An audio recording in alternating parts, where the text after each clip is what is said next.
Hi friends, എല്ലാവർക്കും PSC ബേസിക്സിലേക്ക് സ്വാഗതം. നമ്മളിന്നിവിടെ discuss ചെയ്യാൻ പോകുന്നത് പഞ്ചവത്സര പദ്ധതികളെ പറ്റിയിട്ടാണ്. ഒരുപാട് ആൾക്കാർ പഞ്ചവത്സര പദ്ധതികൾ എന്നുള്ള ടോപ്പിക്ക് ആവശ്യപ്പെട്ടിരുന്നു. അത് പ്രകാരം തയ്യാറാക്കിയ വീഡിയോയാണ്. ഓൾമോസ്റ്റ് എല്ലാ പോർഷൻസും ഉൾപ്പെടുത്തിയിട്ടുള്ളതും അതുപോലെ തന്നെ ഓൾമോസ്റ്റ് എല്ലാ ഫാക്റ്റും ഉൾക്കൊള്ളിച്ചിട്ടുള്ളതുമായിട്ടുള്ള ക്ലാസ്സാണ്. പഞ്ചവത്സര പദ്ധതികൾ ഇന്ന് ഒരു ക്വസ്റ്റ്യൻ നമുക്ക് എല്ലാ എക്സാമുകൾക്കും പ്രതീക്ഷിക്കാവുന്നതാണ്. ശരിക്കും പറഞ്ഞാൽ പഞ്ചവത്സര പദ്ധതികൾ ഇപ്പോൾ ഒരു ചരിത്രമാണ്. അതായത് 2015 ജനുവരി 1 മുതൽ നീതി ആയോഗ് നടപ്പിലാക്കിയതിന് ശേഷം, അതായത് നമ്മുടെ പ്ലാനിംഗ് കമ്മീഷൻ അഥവാ ആസൂത്രണ കമ്മീഷന് പകരം എന്ത് വന്നു? നീതി ആയോഗ് വന്നു. നീതി ആയോഗ് വന്നതിന് ശേഷം പഞ്ചവത്സര പദ്ധതികൾ ചരിത്രമായി മാറിയിരിക്കുകയാണ്. അപ്പോൾ നമ്മളിപ്പോൾ പഠിക്കാൻ പോകുന്നത് ഇന്ത്യയിലുണ്ടായിരുന്ന ഒരു ചരിത്രത്തെ പറ്റിയിട്ടാണ്. ഓക്കെ, അപ്പോൾ പക്ഷേ എന്താണ്, PSC എല്ലാ എക്സാമുകൾക്കും ഒരു ക്വസ്റ്റ്യൻ എങ്കിലും അതിന്ന് വരുന്നുണ്ട്. അതുകൊണ്ട് തന്നെ നമുക്ക് കുറച്ച് ഡീറ്റെയിൽ ആയിട്ട് തന്നെ പഠിക്കാം.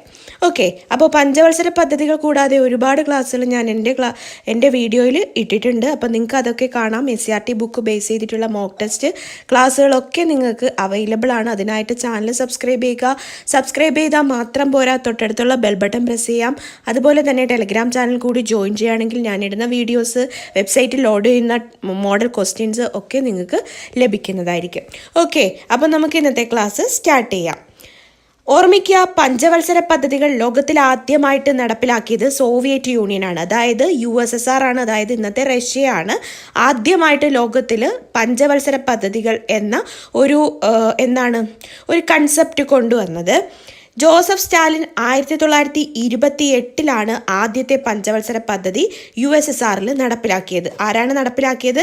ജോസഫ് സ്റ്റാലിനാണ് 1928 നടപ്പിലാക്കിയത്.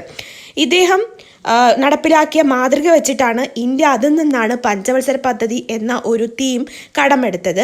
റഷ്യയെ മാതൃകയാക്കിയാണ് ഇന്ത്യ തുടങ്ങിയത്. അപ്പോൾ ഇവിടെ നിന്ന് 3 ക്വസ്റ്റ്യൻസ് വരാം. ലോകത്തിൽ ആദ്യമായിട്ട് പഞ്ചവത്സര പദ്ധതി നടപ്പിലാക്കിയ രാജ്യം സോവിയറ്റ് യൂണിയൻ, അല്ലെങ്കിൽ USSR, അല്ലെങ്കിൽ റഷ്യ. ഇതിലേതോ വേണോ ഓപ്ഷൻ വരാം. ആരാണ് നടപ്പിലാക്കിയത്? ജോസഫ് സ്റ്റാലിനാണ് നടപ്പിലാക്കിയത് 1928. റഷ്യയെ മാതൃകയാക്കിയാണ് ഇന്ത്യ പഞ്ചവത്സര പദ്ധതികൾ ആരംഭിച്ചത്. ഇന്ത്യയിൽ പഞ്ചവത്സര പദ്ധതികൾ തയ്യാറാക്കുന്നത് ആസൂത്രണ കമ്മീഷൻ അഥവാ പ്ലാനിംഗ് കമ്മീഷനാണ്. പക്ഷേ ഈ പ്ലാനിംഗ് കമ്മീഷൻ തയ്യാറാക്കുന്ന പഞ്ചവത്സര പദ്ധതികൾക്ക് അംഗീകാരം നൽകുന്നത് ദേശീയ വികസന സമിതി അഥവാ നാഷണൽ ഡെവലപ്മെൻറ്റ് കൗൺസിലാണ്. ഈ ദേശീയ വികസന സമിതി ഒരു ഭരണ സ്ഥാപനമല്ല, ഭരണഘടനാപരമായിട്ടുള്ളതും അല്ലാത്തതുമായിട്ടുള്ള സ്ഥാപനമല്ല, ജസ്റ്റ് ഒരു കൗൺസിലാണ്. ദേശീയ വികസന സമിതിയാണ് നമ്മുടെ പഞ്ചവത്സര പദ്ധതികൾക്ക് അംഗീകാരം നൽകുന്നത്. അപ്പോൾ അവ തമ്മിൽ തിരിഞ്ഞു പോകരുത്. ഇന്ത്യയിൽ പഞ്ചവത്സര പദ്ധതികൾ തയ്യാറാക്കുന്നത് ആസൂത്രണ കമ്മീഷനാണ്, എന്നാൽ അവയ്ക്ക് അംഗീകാരം നൽകുന്നത് ദേശീയ വികസന സമിതിയാണ്. അപ്പോൾ ആദ്യമായിട്ട് ഇന്ത്യയിൽ പഞ്ചവത്സര പദ്ധതികൾ നടപ്പിലാക്കിയത് 1951. അതായത് ജവഹർലാൽ നെഹ്റു ഭരിച്ചിരുന്ന സമയത്താണ് ആദ്യമായിട്ട് പഞ്ചവത്സര പദ്ധതി കൊണ്ടുവന്നത്.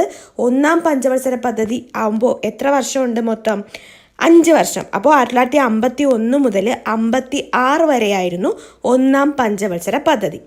ഒന്നാം പഞ്ചവത്സര പദ്ധതി ആരംഭിച്ചത് 1951 ഏപ്രിൽ 1 ഒരു ഏപ്രിൽ ഫുൾ ഡേയുടെ എന്നാണ് എന്ത് ചെയ്തത്? ഒന്നാം പഞ്ചവത്സര പദ്ധതി ആരംഭിച്ചത്. ഈ ഒന്നാം പഞ്ചവത്സര പദ്ധതി ഏറ്റവും കൂടുതൽ പ്രാധാന്യം നൽകിയിരുന്നത്, അല്ലെങ്കിൽ ഒന്നാം പഞ്ചവത്സര പദ്ധതി അറിയപ്പെടുന്നത് തന്നെ കാർഷിക പദ്ധതി അല്ലെങ്കിൽ ജലസേചന പദ്ധതി എന്നാണ് അറിയപ്പെടുന്നത്. അപ്പോൾ ഒന്നാം പഞ്ചവത്സര പദ്ധതി അറിയപ്പെടുന്നത് കാർഷിക പദ്ധതി അല്ലെങ്കിൽ ജലസേചന പദ്ധതിയാണ്. അപ്പോൾ എക്സാമിന് ചോദിക്കും, കാർഷിക പദ്ധതി എന്നറിയപ്പെടുന്ന പഞ്ചവത്സര പദ്ധതി ഏത്? ഒന്നാം പഞ്ചവത്സര പദ്ധതി. അല്ലെങ്കിൽ ഒന്നാം പഞ്ചവത്സര പദ്ധതി ഏറ്റവും കൂടുതൽ ഊന്നൽ നൽകിയ മേഖല ഏത് മേഖലയാണ്? കാർഷിക മേഖലയാണ്. അതുപോലെ തന്നെ ജലസേചനത്തിനും പ്രാധാന്യം നൽകിയിരുന്നു. ഈ സമയത്ത്, അതായത് ഒന്നാം പഞ്ചവത്സര പദ്ധതി സമയത്ത് നിലവിൽ വന്ന അല്ലെങ്കിൽ ആരംഭിച്ച പ്രധാന ജലസേചന പദ്ധതികളാണ് മേട്ടൂർ പദ്ധതി, ഹിരാക്കുഡ് പദ്ധതി, ഭക്രാനങ്കൽ പദ്ധതി. ഇതെല്ലാം ജലസേചന പദ്ധതികളാണ്. ഈ ജലസേചന പദ്ധതികൾ ആരംഭിച്ചത് ഏത് കാലയളവിലാണ്? ഒന്നാം പഞ്ചവത്സര പദ്ധതി സമയത്താണ്. അടുത്തത്, ഈ പഞ്ചവത്സര പദ്ധതിയുടെ മാതൃക തയ്യാറാക്കിയിരിക്കുന്നത് ഏതിനെ ആധാരമാക്കിയിട്ടാണ്? ഹറോൾഡ് ഡോമർ വളർച്ചാ മാതൃകയാക്കിയിട്ടാണ് എന്ത് ചെയ്തിരിക്കുന്നത്? ഈ ഒരു പദ്ധതി ഉണ്ടാക്കിയിരിക്കുന്നത്. അപ്പോൾ എക്സാമിന് PSC ചോദിച്ചിട്ടുള്ള ക്വസ്റ്റ്യൻ ആണ്, ഒന്നാം പഞ്ചവത്സര പദ്ധതി ഏത് മാതൃക ആധാരമാക്കിയാണ് ആരംഭിച്ചിരിക്കുന്നത്? ഹറോൾഡ് ഡോമർ മാതൃകയാണ്. ഹറോൾഡ് ഡോമർ മാതൃക അവലംബിച്ചിരിക്കുന്ന പഞ്ചവത്സര പദ്ധതി ഏത്? ഒന്നാം പഞ്ചവത്സര പദ്ധതിയാണ്. ഇനി ഒന്നാം പഞ്ചവത്സര പദ്ധതിയുടെ പിതാവ് എന്നറിയപ്പെടുന്നത് നമ്മുടെ മലയാളിയാണ് ഒരാൾ, ഡോക്ടർ KN രാജാണ്. അപ്പോൾ തമ്മിൽ തിരിഞ്ഞു പോവരുത്. ഒന്നാം പഞ്ചവത്സര പദ്ധതിയുടെ മാതൃക ഹറോൾഡ് ഡോമർ മാതൃകയാണ്. ഒന്നാം പഞ്ചവത്സര പദ്ധതിയുടെ പിതാവ് എന്നറിയപ്പെടുന്നത് ഡോക്ടർ KN രാജു ആണ്. ദെൻ 1952 കമ്മ്യൂണിറ്റി ഡെവലപ്മെൻറ്റ് പ്രോഗ്രാം ആരംഭിച്ചത് ബൽവന്ത് റായ് മേത്തയാണ്. അതായത് പഞ്ചായത്തി രാജിൻ്റെ പിതാവെന്നൊക്കെ അറിയപ്പെടുന്ന ബൽവന്ത് റായ് മേത്തയാണ് കമ്മ്യൂണിറ്റി ഡെവലപ്മെൻറ്റ് പ്രോഗ്രാം ഏത് വർഷമാണ് ആരംഭിച്ചത്? 1952 ആരംഭിച്ചത് ഒന്നാം പദ്ധതി കാലയളവിലാണ്. അതായത് ഒന്നാം പഞ്ചവത്സര പദ്ധതിയിൽപ്പെട്ട ഒരു പദ്ധതിയായിരുന്നു കമ്മ്യൂണിറ്റി ഡെവലപ്മെൻറ്റ് പ്രോഗ്രാം. ഇത് ആരംഭിച്ച വർഷം 1952. ബൽവന്ത് റായ് മേത്തയാണ് കമ്മ്യൂണിറ്റി ഡെവലപ്മെൻറ്റ് പ്രോഗ്രാം ആരംഭിച്ചത്. അടുത്തത് ദേശീയ വികസന സമിതി അഥവാ നാഷണൽ ഡെവലപ്മെൻറ്റ് കൗൺസിൽ ആരംഭിച്ചത് ഈ സമയത്താണ് 1952. അതുപോലെ തന്നെ RD കാർവെ 1952 കുടുംബാസൂത്രണ പദ്ധതി നടപ്പിലാക്കിയത് അല്ലെങ്കിൽ തുടക്കം കുറിച്ചതും ഒന്നാം പദ്ധതി കാലയളവിലാണ്. അപ്പോൾ RD കാർവെയാണ് കുടുംബാസൂത്രണ പദ്ധതി 1952 ഇന്ത്യയിൽ നടപ്പിലാക്കിയത് അല്ലെങ്കിൽ ഇന്ത്യയിൽ തുടക്കം കുറിച്ചത്. ഈ കുടുംബാസൂത്രണത്തിന് ആദ്യമായിട്ട് പ്രാധാന്യം നൽകിയ പഞ്ചവത്സര പദ്ധതി ഏതെന്ന് ചോദിച്ചാലും ആൻസർ ഒന്നാം പഞ്ചവത്സര പദ്ധതിയാണ്. അപ്പോൾ ഒന്നാം പഞ്ചവത്സര പദ്ധതി ആദ്യമായിട്ട് നടത്തിയത് കൊണ്ട് തന്നെ വളരെയധികം വിജയകരമായ ഒരു പദ്ധതിയായിരുന്നു ഒന്നാം പഞ്ചവത്സര പദ്ധതി. കാർഷിക മേഖലയ്ക്ക് പ്രാധാന്യം നൽകിയിരുന്നു. പിന്നെ ജലസേചന പദ്ധതികൾ ആരംഭിച്ചു. ഹറോൾഡ് ഡോമർ മാതൃകയാണ് അവലംബിച്ചിരുന്നത്. ദെൻ ഡോക്ടർ KN രാജാണ് പദ്ധതിയുടെ പിതാവ്. Community development programme Balwant Rai മേത്തയുടെ നേതൃത്വത്തിൽ ആരംഭിച്ചു. ദേശീയ വികസന സമിതി ആരംഭിച്ചതും ഒന്നാം പഞ്ചവത്സര പദ്ധതി കാലത്താണ്. RD കാർവെ കുടുംബാസൂത്രണ പദ്ധതിക്ക് തുടക്കം കുറിച്ചത് 1952. അടുത്ത നമ്മൾ പറയാൻ പോകുന്നത് രണ്ടാം പഞ്ചവത്സര പദ്ധതിയെക്കുറിച്ചാണ്. രണ്ടാം പഞ്ചവത്സര പദ്ധതി കാലയളവ് ചോദിക്കുകയാണെങ്കിൽ 1956 മുതൽ 61 വരെയാണ്. അതായത് 1956 നടപ്പിലാക്കിയ രണ്ടാം പഞ്ചവത്സര പദ്ധതി ഊന്നൽ നൽകിയിരുന്നത് വ്യാവസായിക മേഖലയിലെ വളർച്ചയ്ക്കാണ്. പ്രത്യേകിച്ചും ഖനന വ്യവസായ മേഖലയ്ക്കാണ് പ്രാധാന്യം നൽകിയിരിക്കുന്നത്. അതുപോലെ തന്നെ രണ്ടാം പദ്ധതി വിശേഷിപ്പിക്കപ്പെടുന്നത് വ്യവസായ ഗതാഗത പദ്ധതി എന്നാണ് വിശേഷിപ്പിക്കപ്പെടുന്നത്. അപ്പോൾ എന്താണ് വിശേഷിപ്പിക്കപ്പെടുന്നത്? വ്യവസായ ഗതാഗത പദ്ധതി എന്നാണ് വിശേഷിക്കപ്പെടുന്നത്. നമ്മൾ ഒന്നാം പദ്ധതി കാലയളവിൽ ആരംഭിച്ച ബക്രാനങ്കൽ, ഹീരാക്കുഡ് പദ്ധതികളൊക്കെ പണി പൂർത്തിയാക്കിയത് രണ്ടാം പദ്ധതി സമയത്താണ്. തൊഴിലില്ലായ്മ കുറയ്ക്കുക, ദേശീയ വരുമാനം ഉയർത്തുക, സോഷ്യലിസ്റ്റ് സമൂഹത്തിനെ വാർത്തെടുക്കുക, ഇതൊക്കെ രണ്ടാം പദ്ധതിയുടെ ലക്ഷ്യങ്ങളായിരുന്നു. ദുർഗാപൂർ പശ്ചിമ ബംഗാളിൽ ദുർഗാപൂർ, ദെൻ ഭിലായ് ഛത്തീസ്ഗഡിൽ ഭിലായ്, ദെൻ ഒഡീഷയിലെ റൂർക്കേല എന്നീ ഇരുമ്പുരുക്ക് ശാലകൾ ആരംഭിച്ചത് ഈ പദ്ധതി കാലയളവിലാണ്. ഇപ്പോൾ എക്സാമിന് ചോദിക്കും ദുർഗാപൂർ അല്ലെങ്കിൽ ഭിലായ് അല്ലെങ്കിൽ റൂർക്കേല ഇതൊക്കെ ആരംഭിച്ചത് ഏത് സമയത്താണെന്ന് ചോദിക്കാം. അപ്പോൾ അതേത് സമയത്താണ്? രണ്ടാം പഞ്ചവത്സര പദ്ധതി കാലത്താണ്. അടുത്തത് രണ്ടാം പഞ്ചവത്സര പദ്ധതിയുടെ ഉപജ്ഞാതാവ് എന്നറിയപ്പെടുന്നത് PC മഹലനോബിസ് ആണ്. PC മഹലനോബിസ് ആണ് രണ്ടാം പഞ്ചവത്സര പദ്ധതിയുടെ ഉപജ്ഞാതാവായിട്ട് അറിയപ്പെടുന്നത്. അപ്പോൾ ഈ PC മഹലനോബിസ് ആരാണെന്ന് നമ്മൾ തീർച്ചയായിട്ടും അറിഞ്ഞിരിക്കണം. PC മഹലനോബിസ് ഇന്ത്യൻ സ്റ്റാറ്റിസ്റ്റിക്സിൻ്റെ പിതാവെന്നാണ് അറിയപ്പെടുന്നത്. അതായത് ഇന്ത്യൻ സ്ഥിതി വിവര കണക്കിൻ്റെ പിതാവ് എന്ന് വിശേഷിപ്പിക്കപ്പെടുന്നത് നമ്മുടെ PC മഹലനോബിസ് ആണ്. അതായത് ഇന്ത്യൻ സ്റ്റാറ്റിസ്റ്റിക്സിൻ്റെ പിതാവാണ് PC മഹലനോബിസ്. കൊൽക്കത്തയിൽ ഇന്ത്യൻ സ്റ്റാറ്റിസ്റ്റിക്കൽ ഇൻസ്റ്റിറ്റ്യൂട്ട് 1931 ആരംഭിച്ചത് PC മഹലനോബിസ് ആണ്. കൊൽക്കത്തയിൽ ഇന്ത്യൻ സ്റ്റാറ്റിസ്റ്റിക്കൽ ഇൻസ്റ്റിറ്റ്യൂട്ട് 1931 ആരംഭിച്ചത് PC മഹലനോബിസ് ആണ്. ഇദ്ദേഹത്തിൻ്റെ ജന്മദിനമായിട്ടുള്ള ജൂൺ 29, 2006 മുതൽ ദേശീയ സ്റ്റാറ്റിസ്റ്റിക്കൽ ദിനമായിട്ടാണ് ആചരിക്കുന്നത്. അപ്പോൾ എക്സാമിന് ചോദിക്കാം, ദേശീയ സ്റ്റാറ്റിസ്റ്റിക്കൽ ദിനം ആരുടെ ഓർമ്മയ്ക്കായിട്ടാണ് ആചരിക്കുന്നത്? PC മഹൽനോബിസ്. ജൂൺ 29 ദേശീയ സ്റ്റാറ്റിസ്റ്റിക്കൽ ദിനം. ഇനി നമ്മൾ നോക്കാൻ പോകുന്നത് മൂന്നാം പഞ്ചവത്സര പദ്ധതിയാണ്. മൂന്നാം പഞ്ചവത്സര പദ്ധതി 1961 മുതൽ 66 വരെയുള്ള കാലയളവാണ്. ടൈപ്പിംഗ് മിസ്റ്റേക്കാണ്. 1961 മുതൽ 66 വരെയുള്ളതാണ്. ഹരിത വിപ്ലവത്തിന് ഇന്ത്യ തുടക്കം കുറിച്ചത് മൂന്നാം പഞ്ചവത്സര പദ്ധതി കാലത്താണ്. അപ്പോൾ കാർഷിക മേഖലയ്ക്ക് മുൻതൂക്കം കൊടുത്തത് ഒന്നാം പഞ്ചവത്സര പദ്ധതി കാലത്താണെങ്കിലും ഇന്ത്യയിൽ ഹരിത വിപ്ലവത്തിന് തുടക്കം കുറിച്ചത് മൂന്നാം പഞ്ചവത്സര പദ്ധതി കാലത്താണ്. സമ്പദ് വ്യവസ്ഥയുടെ സ്വയം പര്യാപ്തതയാണ് ലക്ഷ്യമിട്ടിരുന്നത് മൂന്നാം പഞ്ചവത്സര പദ്ധതി. അതായത് ഗോതമ്പിൻ്റെ ഉൽപാദനത്തിനാണ് ഹരിത വിപ്ലവത്തിൽ കൂടുതൽ മുൻതൂക്കം നൽകിയിരുന്നത്. ഓർമ്മിക്കുക, ഏറ്റവും കൂടുതൽ ഉൽപാദനത്തിന് മുൻതൂക്കം നൽകിയിരുന്നത് ഗോതമ്പിൻ്റെ ഉൽപാദനത്തിനാണ്. ദെൻ അധികാര വികേന്ദ്രീകരണം, അതായത് പഞ്ചായത്തി രാജിൻ്റെ സംഭവമാണ്. അധികാര വികേന്ദ്രീകരണം, പഞ്ചായത്തുകളിൽ തിരഞ്ഞെടുപ്പ്, പിന്നെന്താണ്, ഇതൊക്കെയായിരുന്നു മൂന്നാം പഞ്ചവത്സര പദ്ധതി കാലത്ത് നടപ്പിലാക്കിയത്. ഏറ്റവും കുറഞ്ഞ സാമ്പത്തിക വളർച്ച നേടിയ അല്ലെങ്കിൽ കൈവരിച്ച പഞ്ചവത്സര പദ്ധതി ചോദിക്കുകയാണെങ്കിൽ മൂന്നാം പഞ്ചവത്സര പദ്ധതിയാണ്. ഇതിൻ്റെ പ്രധാന കാരണം 1962 ചൈന ഇന്ത്യയെ ആക്രമിച്ചു. ഏത് വർഷമാണ് ചൈന ഇന്ത്യയെ ആക്രമിച്ചത്? 1962 ചൈന ഇന്ത്യ ആക്രമിച്ചതും 1965 ഇന്ത്യ പാക് യുദ്ധവും ഇതെന്താണ്, വ്യാപകമായ വരൾച്ചയുമാണ് എന്തിന് കാരണമായത്? മൂന്നാം പഞ്ചവത്സര പദ്ധതി പരാജയപ്പെടാനുള്ള കാരണമായത്. ഇനി മൂന്നാം പദ്ധതി പരാജയപ്പെട്ടപ്പോൾ ഗവൺമെൻറ് പ്ലാൻ ഹോളിഡേ പ്രഖ്യാപിച്ചു. അതായത് ഈ സമയത്ത് ഇനിയൊരു പഞ്ചവത്സര പദ്ധതി നടപ്പിലാക്കുക എന്ന് പറയുന്നത് വളരെ ബുദ്ധിമുട്ടായിരുന്നു. 2 യുദ്ധങ്ങളാണ്. 1962 ചൈന ഇന്ത്യ ആക്രമിക്കുകയും ചെയ്തു. 1965 ഇന്ത്യയെ പാക് യുദ്ധം നടന്നു. പിന്നെ എന്ത് ചെയ്തു? വ്യാപകമായിട്ട് വരൾച്ചയും വന്നു.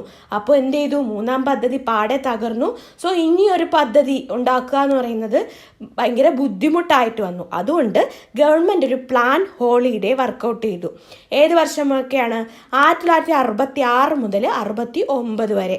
അതായത് 67-ലും 68-ലും 69-ലും ഓരോ വാർഷിക പദ്ധതികൾ രൂപീകരിച്ചു. ഇങ്ങനെ പ്ലാൻ ഹോളിഡേ നടപ്പിലാക്കിയ ഇന്ത്യൻ പ്രധാനമന്ത്രിയാണ് ഇന്ദിരാഗാന്ധി. ഈ മൂന്നാം പഞ്ചവത്സര പദ്ധതി അറിയപ്പെടുന്നത് ജോൺ സാൻഡി ആൻഡ് S ചക്രവർത്തി മോഡൽ എന്നാണ്. എന്തെന്നാണ് അറിയപ്പെടുന്നത്? ജോൺ സാൻഡി ആൻഡ് S ചക്രവർത്തി മോഡൽ എന്നറിയപ്പെടുന്ന പഞ്ചവത്സര പദ്ധതിയാണ് മൂന്നാം പഞ്ചവത്സര പദ്ധതി. അങ്ങനെ വാർഷിക പദ്ധതികളായിട്ട് പ്ലാൻ ഹോളിഡേ പ്രഖ്യാപിച്ചു. അപ്പോൾ എക്സാമിന് ചോദിക്കും പ്ലാൻ ഹോളിഡേയ്സ് ഏത് വർഷമാണെന്ന്. അത് ഏത് വർഷമാണ്? 1966 മുതൽ 69 വരെയുള്ള വർഷങ്ങളാണ്. ഇന്ദിരാഗാന്ധിയാണ് പ്ലാൻ ഹോളിഡേ പ്രഖ്യാപിച്ചത്. 3 വാർഷിക പദ്ധതികളായിട്ടാണ് ഇവ നടപ്പിലാക്കിയത്. ഇതിൻ്റെ പ്രധാന ലക്ഷ്യം എന്ന് പറയുന്നത് ദാരിദ്ര്യ നിർമ്മാർജ്ജനം തന്നെയായിരുന്നു. കാരണം യുദ്ധവും വ്യാപകമായ വരൾച്ചയും ഒഴിവാക്കിയിട്ട് എന്ത് ചെയ്യുക? ദാരിദ്ര്യം നിർമ്മാർജ്ജനം ചെയ്യുക എന്നുള്ളതാണ് ഇത് ലക്ഷ്യമിട്ടത്. അങ്ങനെ 3 കൊല്ലം പോയി. പക്ഷേ 4-ാം പഞ്ചവത്സര പദ്ധതി നിലവിൽ വന്നു 69 മുതൽ 74 വരെയാണ്. ഈ സമയത്താണ് 1969 14 ബാങ്കുകൾ ദേശസാൽക്കരിച്ചത്. 14 ബാങ്കുകൾ ദേശസാൽക്കരിക്കുമ്പോൾ ആരായിരുന്നു പ്രധാനമന്ത്രി? ഇന്ദിരാഗാന്ധി ആയിരുന്നു പ്രധാനമന്ത്രി. അപ്പോൾ ഇന്ദിരാഗാന്ധി 1969 14 ബാങ്കുകളുടെ ദേശസാൽക്കരണം നടത്തിയത് 4-ാം പഞ്ചവത്സര പദ്ധതി സമയത്താണ്. ഇതിനകത്ത് ഏറ്റവും പ്രധാനപ്പെട്ട പോയിന്റ് എന്ന് പറയുന്നത് പഞ്ചവത്സര പദ്ധതി പഠിക്കുന്ന സമയത്ത് കാലയളവ് പഠിച്ചിരുന്നാൽ ആ സമയത്തുള്ള കാര്യങ്ങൾ ഏത് പഞ്ചവത്സര പദ്ധതി കാലത്തുനിന്ന് ചോദിക്കുകയാണെങ്കിൽ വളരെ പെട്ടെന്ന് നമുക്ക് ഓപ്ഷൻ ഇന്ന് പിക്ക് ചെയ്യാനായിട്ട് പറ്റും. ഓക്കെ, അപ്പോൾ ഇപ്പം നമ്മൾക്കറിയാം എന്താണ് 1969 ആദ്യത്തെ ബാങ്ക് ദേശസാൽക്കരണം നടന്നത്. ഇത് ഇന്ദിരാഗാന്ധിയുടെ പ്രധാനമന്ത്രിയായിരുന്ന സമയത്തായിരുന്നു ദേശസാൽക്കരിച്ചത്. അപ്പോൾ അത് ഏത് പദ്ധതിയാണ്? 69 മുതൽ 74 വരെയുള്ളത് 4-ാം പഞ്ചവത്സര പദ്ധതിയാണ്. 1971 ഇന്ത്യ പാക് യുദ്ധം വീണ്ടും വന്നു. ദെൻ ബംഗ്ലാദേശിൽ നിന്ന് അഭയാർത്ഥികൾ ഇന്ത്യയിലേക്ക് വന്നു. അത് പദ്ധതിയുടെ പ്രശ്നം വീണ്ടും പദ്ധതി എന്ത് ചെയ്തു, തകരാനുള്ള കാരണമായി. ദെൻ ഈ മോഡൽ അറിയപ്പെടുന്നത്, 4ാം പഞ്ചവത്സര പദ്ധതി അറിയപ്പെടുന്നത് എന്തെന്നാണ്? Ashok Rudra and Alan S Manne model എന്നാണ് അറിയപ്പെടുന്നത്. ഇതുവരെ എക്സാമിന് ചോദിച്ചിട്ടില്ല, പക്ഷേ ഇനിയും ചോദിക്കാൻ സാധ്യതയുണ്ട്. അപ്പോൾ Ashok Rudra and Alan S Manne model എന്നറിയപ്പെടുന്ന പദ്ധതിയാണ് 4ാം പഞ്ചവത്സര പദ്ധതി. അടുത്തത് 5ാം പഞ്ചവത്സര പദ്ധതി. 1974 മുതൽ 78 വരെ മാത്രം നീണ്ടു നിന്നിരുന്ന പഞ്ചവത്സര പദ്ധതിയാണ് 5ാം പഞ്ചവത്സര പദ്ധതി. 5ാം പഞ്ചവത്സര പദ്ധതിക്ക് ഒരുപാട് പ്രത്യേകതകളുണ്ട്. 5ാം പഞ്ചവത്സര പദ്ധതി കാലയളവിലാണ് ഇന്ത്യയിൽ 20 പരിപാടി അവതരിപ്പിക്കപ്പെട്ടത്. ഈ 5ാം പഞ്ചവത്സര പദ്ധതിയുടെ പ്രധാന ലക്ഷ്യം ദാരിദ്ര്യ നിർമ്മാർജ്ജനമാണ്. എക്സാമിന് ചോദിക്കും, ദാരിദ്ര്യ നിർമ്മാർജ്ജനം ലക്ഷ്യമാക്കിയിട്ടുള്ള പഞ്ചവത്സര പദ്ധതി ഏതാണ്? 5ാം പഞ്ചവത്സര പദ്ധതി. സാഹചര്യം ഓർമ്മിക്കുക, 1971 ഇന്ത്യ പാക് യുദ്ധവും ബംഗ്ലാദേശിൽ നിന്നുള്ള അഭയാർത്ഥി പ്രവാഹവും കാരണം ഇന്ത്യയിൽ കൊടിയ ദാരിദ്ര്യം നിലനിൽക്കുകയാണ്. അപ്പോൾ അടുത്ത 5ാം പഞ്ചവത്സര പദ്ധതി സമയത്ത് എന്തായിരിക്കണം അവിടെ പ്രധാന ലക്ഷ്യം വെക്കേണ്ടത്? ദാരിദ്ര്യ നിർമ്മാർജ്ജനമായിരിക്കണം ലക്ഷ്യം വെക്കേണ്ടത്. അങ്ങനെ ദാരിദ്ര്യ നിർമ്മാർജ്ജനം ലക്ഷ്യം വെച്ചുകൊണ്ട് ആരംഭിച്ച പദ്ധതിയാണ് 5ാം പഞ്ചവത്സര പദ്ധതി. ഈ സമയത്ത് എങ്ങും മുഴങ്ങിക്കേട്ട അല്ലെങ്കിൽ ഇന്ദിരാഗാന്ധി മുഴക്കിയ മുദ്രാവാക്യമാണ് ഗരീബി ഹട്ടാവോ. എന്താണ് ഗരീബി ഹട്ടാവോ? ദാരിദ്ര്യം നിർമ്മാർജ്ജനം ചെയ്യുക എന്നുള്ളതാണ് ഗരീബി ഹട്ടാവോയുടെ മീനിങ്. അപ്പോൾ ഗരീബി ഹട്ടാവോ എന്ന മുദ്രാവാക്യം മുഴങ്ങിക്കേട്ട പഞ്ചവത്സരം പദ്ധതി ഏതാണ്? 5ാം പഞ്ചവത്സര പദ്ധതിയാണ്. ഇത് ആരാണ് മുഴക്കിയത്? ഇന്ദിരാഗാന്ധിയാണ് മുഴക്കിയത്. ഇനി കാലാവധി പൂർത്തിയാക്കുന്നതിന് മുൻപ് പിൻവലിക്കപ്പെട്ട ഏക പഞ്ചവത്സര പദ്ധതിയാണ് ഏത്? 5ാം പഞ്ചവത്സര പദ്ധതി. ഒരിക്കലും ഇതൊരു തോൽവി ആയതുകൊണ്ടല്ല ഇത് പിൻവലിക്കപ്പെട്ടത്. ആ സമയത്ത് അടിയന്തരാവസ്ഥ പ്രഖ്യാപിക്കേണ്ടി വന്നു. അതുകൊണ്ട് തന്നെ ഇന്ത്യയിൽ എന്ത് സംഭവിച്ചു? പുതിയൊരു ഗവൺമെൻറ് വരികയാണ്. അപ്പോൾ ആ പുതിയ ഗവൺമെൻറ്റാണ് 5ാം പഞ്ചവത്സര പദ്ധതിയെ പൂർത്തിയാക്കുന്നതിന് മുന്നേ നിർത്തലാക്കിയത്. അപ്പോൾ കാലാവധി പൂർത്തിയാക്കുന്നതിന് മുമ്പ് പിൻവലിക്കപ്പെട്ട ഏക പഞ്ചവത്സര പദ്ധതി ചോദിക്കുകയാണെങ്കിൽ അത് 5ാം പഞ്ചവത്സര പദ്ധതിയാണ്. ഇന്ത്യയിൽ ദേശീയപാത നാഷണൽ ഹൈവേ സംവിധാനം അവതരിപ്പിച്ചത് ഏത് കാലഘട്ടത്തിലാണ്? 5ാം പഞ്ചവത്സര കാലഘട്ടത്തിലാണ് ഇന്ത്യയിൽ ദേശീയപാത സംവിധാനം ആരംഭിച്ചത്. അതുപോലെ തന്നെ 1975 വൈദ്യുതി വിതരണ നിയമം അഥവാ ഇലക്ട്രിസിറ്റി സപ്ലൈ ആക്ട് നടപ്പിലാക്കിയത്. ആദ്യമായിട്ടാണ് ഇന്ത്യയിൽ അങ്ങനെ ഒരു നിയമം കൊണ്ടുവരുന്നത്. ഇത് നടപ്പിലാക്കിയത് 1975 5ാം പഞ്ചവത്സര പദ്ധതി സമയത്തായിരുന്നു. ഓക്കെ, നെക്സ്റ്റ് ഇതിൻ്റെ ഫൈനൽ ഡ്രാഫ്റ്റ് എന്ന് വെച്ചാൽ ദാരിദ്ര്യ നിർമ്മാർജ്ജനമാണ്. അപ്പോൾ അത്രയും വലിയ പദ്ധതികളാണ് പ്ലാൻ ചെയ്തിരിക്കുന്നത്. അപ്പോൾ അതിൻ്റെ ഫൈനൽ ഡ്രാഫ്റ്റ് തയ്യാറാക്കിയിരിക്കുന്നത് DP ധറാണ്. എക്സാമിന് ചോദിച്ചിട്ടുള്ള ക്വസ്റ്റ്യൻ ആണ്. 5ാം പഞ്ചവത്സര പദ്ധതിയുടെ ഫൈനൽ ഡ്രാഫ്റ്റ് തയ്യാറാക്കിയത് ആരാണ്? DP ധറാണ്. അല്ലെങ്കിൽ DP ധർ ഫൈനൽ ഡ്രാഫ്റ്റ് തയ്യാറാക്കിയത് ഏത് പഞ്ചവത്സര പദ്ധതിയുടേതാണ്? 5ാം പഞ്ചവത്സര പദ്ധതിയുടേതാണ്. ഓക്കെ, വളരെ പ്രധാനപ്പെട്ട ഒരു പഞ്ചവത്സര പദ്ധതിയാണ് 5ാം പഞ്ചവത്സര പദ്ധതി. 4 വർഷം മാത്രമേ നിന്നുള്ളൂ. അടിയന്തരാവസ്ഥ കഴിഞ്ഞപ്പോൾ ജനതാ സർക്കാർ അധികാരത്തിൽ വന്നു. മൊറാർജി ദേശായിയെ ലീഡറായിട്ടുള്ള മൊറാർജി ദേശായിയുടെ കീഴിൽ ഏത് സർക്കാർ വന്നു? ജനതാ സർക്കാർ അധികാരത്തിൽ വന്നു. 1978 പദ്ധതി അവസാനിപ്പിക്കുകയാണ് ചെയ്തത്. അപ്പോൾ ഈ പദ്ധതി അവസാനിപ്പിച്ചത് ആരാണ്? മൊറാർജി ദേശായിയാണ് അവസാനിപ്പിച്ചത്. എന്നിട്ട് അദ്ദേഹം ഒരു പുതിയൊരു പദ്ധതി കൊണ്ടുവന്നു. 78 മുതൽ 79 കാലഘട്ടങ്ങളിൽ റോളിംഗ് പദ്ധതി നടപ്പിലാക്കി. ഈ റോളിംഗ് പദ്ധതി നടപ്പിലാക്കിയത് ആരെന്ന് ചോദിക്കും. ആരാണ്? നമ്മുടെ മൊറാർജി ദേശായി. പ്ലാൻ ഹോളിഡേ നടപ്പിലാക്കിയത് ഇന്ദിരാഗാന്ധിയാണ്. റോളിംഗ് പ്ലാൻ നടപ്പിലാക്കിയത് നമ്മുടെ മൊറാർജി ദേശായിയാണ്. 1978 മുതൽ 79 വരെയാണ് റോളിംഗ് പദ്ധതി നിലനിന്നത്. ഇനി 79 മുതൽ 80 വരെ ഒരു വാർഷിക പദ്ധതിയും കൊണ്ടുവന്നു. ഈ റോളിംഗ് പദ്ധതിയിലൂടെ പ്രധാനമന്ത്രിയായിരുന്ന നമ്മുടെ മൊറാർജി ദേശായി ലക്ഷ്യമിട്ടിരുന്നത് സാമൂഹിക നീതിക്ക് വേണ്ടിയുള്ള വളർച്ച എന്ന ഒരു നയമാണ്. സാമൂഹിക നീതിക്ക് വേണ്ടിയുള്ള വളർച്ച എന്ന നയമാണ് റോളിംഗ് പദ്ധതിയിലൂടെ മൊറാർജി ദേശായി ലക്ഷ്യമിട്ടത്. ഈ റോളിംഗ് പ്ലാൻ നടപ്പിലാക്കാൻ നമ്മുടെ മൊറാർജി ദേശായിയെ സ്വാധീനിച്ച ഒരു ഗ്രന്ഥമുണ്ട്. ഈ ഗ്രന്ഥത്തിൻ്റെ പേര് ഏഷ്യൻ ഡ്രാമ എന്നാണ്. ഏഷ്യൻ ഡ്രാമ എഴുതിയിരിക്കുന്നത് ഗുണ്ണാർ മിർഡലാണ്. ഇത് എക്സാമിന് ചോദിച്ചിട്ടുള്ള ക്വസ്റ്റ്യൻ ആണ്. റോളിംഗ് പ്ലാൻ നടപ്പിലാക്കാൻ മൊറാർജി ദേശായിയെ സ്വാധീനിച്ച ഗ്രന്ഥം ഏഷ്യൻ ഡ്രാമ. ഇനി ഏഷ്യൻ ഡ്രാമ രചിച്ചതാരെന്ന് ചോദിക്കാം. ഗുണ്ണാർ മിർഡലാണ് എന്ത് ചെയ്തത്? ഏഷ്യൻ ഡ്രാമ എന്ന ബുക്ക് രചിച്ചിരിക്കുന്നത്. അടുത്തത് 6ാം പഞ്ചവത്സര പദ്ധതിയാണ്. 6ാം പഞ്ചവത്സര പദ്ധതി 1980 മുതൽ 85 വരെയാണ് 6ാം പഞ്ചവത്സര പദ്ധതി നിലവിൽ വന്നത്. 2ാം ഘട്ട ദേശസാൽക്കരണം നടന്നത് 6 ബാങ്കുകളിൽ ആയിട്ടാണ് ഇത് നടപ്പിലാക്കിയത്. ഈ 6ാം പഞ്ചവത്സര പദ്ധതി സമയത്താണ്. അതുപോലെ തന്നെ IRDP, NREP, ഡ്രൈസം പദ്ധതികളൊക്കെ നിൽവന്നത് 6ാം പഞ്ചവത്സര പദ്ധതി സമയത്താണ്. ഏക ശിശു സമ്പ്രദായം അഥവാ വൺ ചൈൽഡ് പോളിസി നടപ്പിലാക്കി. എന്തിനു വേണ്ടിയിട്ടാണ്?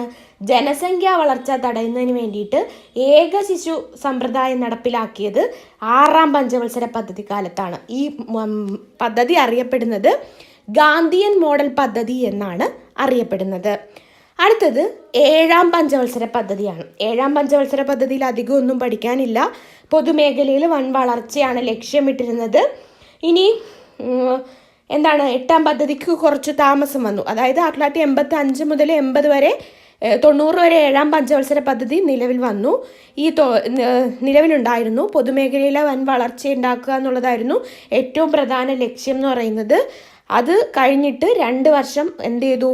ഒരു പ്ലാൻ ഹോളിഡേ വീണ്ടും എടുത്തു. ആ സമയത്ത് പഞ്ചവത്സര പദ്ധതി പ്ലാൻ ചെയ്യാൻ പറ്റിയില്ല. 90 92 സമയത്ത് ഒരുപാട് ഇന്ത്യ നേരിട്ട സാമ്പത്തിക പ്രതിസന്ധികൾ ഉണ്ടായിരുന്നു. അതുപോലെ തന്നെ വിദേശ നാണ്യ ശേഖരത്തിൽ വന്ന കുറവും ഇന്ത്യൻ സമ്പദ് വ്യവസ്ഥയെ പിടിച്ചുലുക്കി. അതുകൊണ്ട് തന്നെ ആ സമയത്ത് ഒരു പഞ്ചവത്സര പദ്ധതി ഉണ്ടാക്കുക എന്ന് പറയുന്നത് വളരെ ബുദ്ധിമുട്ടായിരുന്നു. സോ 7ാം പഞ്ചവത്സര പദ്ധതി കഴിഞ്ഞിട്ട് 2 വർഷം പഞ്ചവത്സര പദ്ധതികൾക്ക് ബ്രേക്ക് ഇട്ടിട്ട് ഒരു പ്ലാൻ ഹോളിഡേ കൊണ്ടുവന്നു. അതാണ് 2ാം പ്ലാൻ ഹോളിഡേ നടപ്പിലാക്കിയത് PV നരസിംഹറാവു ആണ്. 90 മുതൽ 92 വരെ ആയിരുന്നു 2ാം പ്ലാൻ ഹോളിഡേ എന്ന് പറയുന്നത്. അപ്പോൾ 2ാം ഹോളിഡേ കഴിഞ്ഞ ഉടനെ എന്ത് തുടങ്ങി? 8ാം പഞ്ചവത്സര പദ്ധതി തുടങ്ങി. 1991 അധികാരത്തിൽ വന്ന PV നരസിംഹറാവുവിൻ്റെ കീഴിലുള്ള കോൺഗ്രസ് സർക്കാർ ഇന്ത്യയിൽ പുത്തൻ സാമ്പത്തിക നയങ്ങൾ നടപ്പിലാക്കി. വളരെ പുരോഗമനം ഉണ്ടാക്കിയ ഒരു പോളിസിയായിരുന്നു പുത്തൻ സാമ്പത്തിക നയം. നടപ്പിലാക്കിയത് ആരാണ്? നരസിംഹറാവു അധികാരത്തിൽ വന്ന വർഷം 1991. ഈ പുത്തൻ സാമ്പത്തിക നയത്തിൻ്റെ ലക്ഷ്യങ്ങൾ എന്തൊക്കെയായിരുന്നു? അല്ലെങ്കിൽ എന്താണ് പുത്തൻ സാമ്പത്തിക നയം എന്ന് ചോദിക്കുകയാണെങ്കിൽ ഉദാരവൽക്കരണം, സ്വകാര്യവൽക്കരണം, ആഗോളവൽക്കരണം, ഇതായിരുന്നു പുത്തൻ സാമ്പത്തിക നയം എന്നുള്ളത് ആഹ്വാനം ചെയ്തത്. ഉദാരവൽക്കരണം ലിബറലൈസേഷൻ, സ്വകാര്യവൽക്കരണം പ്രൈവറ്റൈസേഷൻ, ആഗോളവൽക്കരണം ഗ്ലോബലൈസേഷൻ, LPG എന്നാണ് ഈ ഒരു സാമ്പത്തിക നയം അറിയപ്പെടുന്നത്. ഇത് ഇന്ത്യയിൽ നടപ്പിലാക്കിയത് നരസിംഹറാവു ആണ്.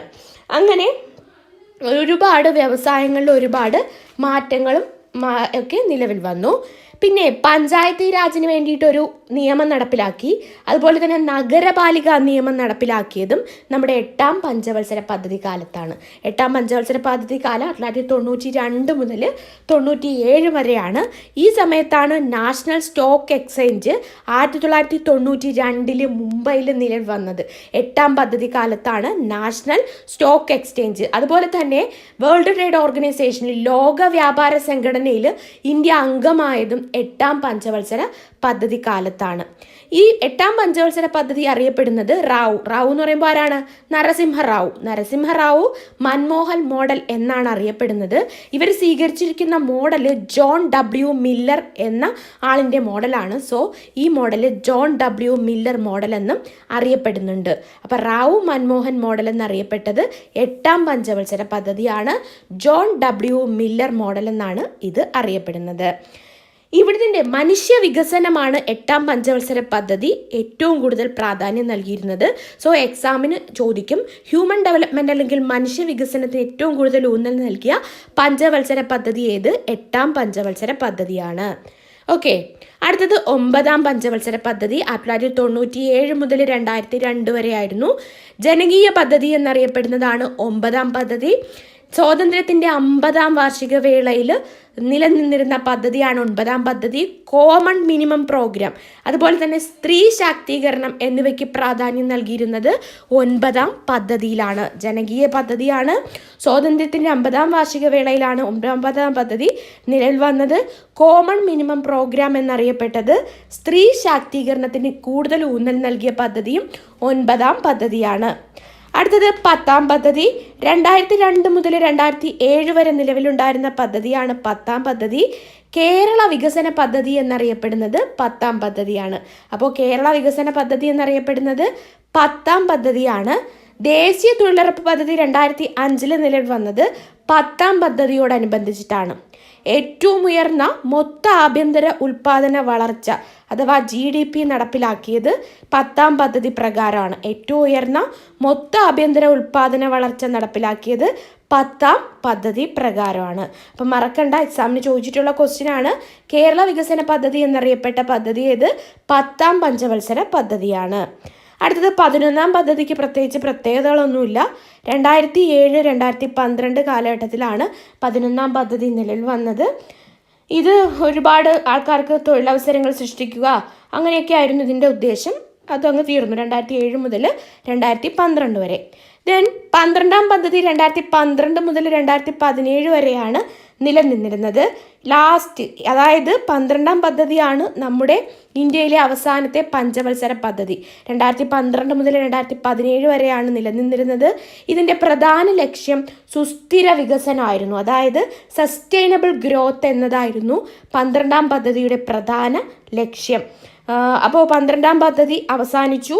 എന്നാണ് അവസാനിച്ചത്? 2015 2017 വരെ നീണ്ടു നിന്നെങ്കിലും 2015 ഏകദേശം അതിന് എന്തായി, ഷട്ടർ ഇട്ടു. 2015 ജനുവരി 1 നമ്മുടെ പഞ്ചവത്സര പദ്ധതിക്ക് പകരം, അല്ലെങ്കിൽ ആസൂത്രണ കമ്മീഷന് പകരമായിട്ട് നീതി ആയോഗ് വന്നു. നീതി ആയോഗിൻ്റെ ക്ലാസ് ഞാൻ മറ്റൊരു ക്ലാസ്സിൽ തരാം. അപ്പോൾ ഇത് നിങ്ങൾ എന്ത് ചെയ്യുക, കൺഫ്യൂഷനുള്ള ആൾക്കാർ റിപ്പീറ്റ് ചെയ്ത് കേൾക്കുക. മെയിൻ പോയിൻറ്റ്സ് വെച്ചിട്ടുള്ള ഒരു ടെസ്റ്റ്, ഒരു മോക്ക് ടെസ്റ്റ് ഞാൻ നിങ്ങൾക്ക് ഉടൻ തന്നെ ഇടുന്നതായിരിക്കും. അപ്പോൾ അതും കൂടി കംപ്ലീറ്റ് ചെയ്യുമ്പോൾ നിങ്ങൾക്ക് പഞ്ചവത്സര പദ്ധതി ക്ലിയർ ആവുന്നതായിരിക്കും. ഓക്കെ, അപ്പോൾ എല്ലാവർക്കും ക്ലാസ്സുകൾ ഇഷ്ടപ്പെടുന്നുണ്ടെങ്കിൽ തീർച്ചയായിട്ടും നിങ്ങൾ സബ്സ്ക്രൈബ് ചെയ്യുക, ഫ്രണ്ട്സിനൊക്കെ ഷെയർ ചെയ്യുക. എന്ത് സജഷൻസ് ഉണ്ടെങ്കിലും കമൻറ്റ് ചെയ്യുക. ഓക്കെ, അപ്പോൾ എല്ലാവർക്കും all the best and thank you.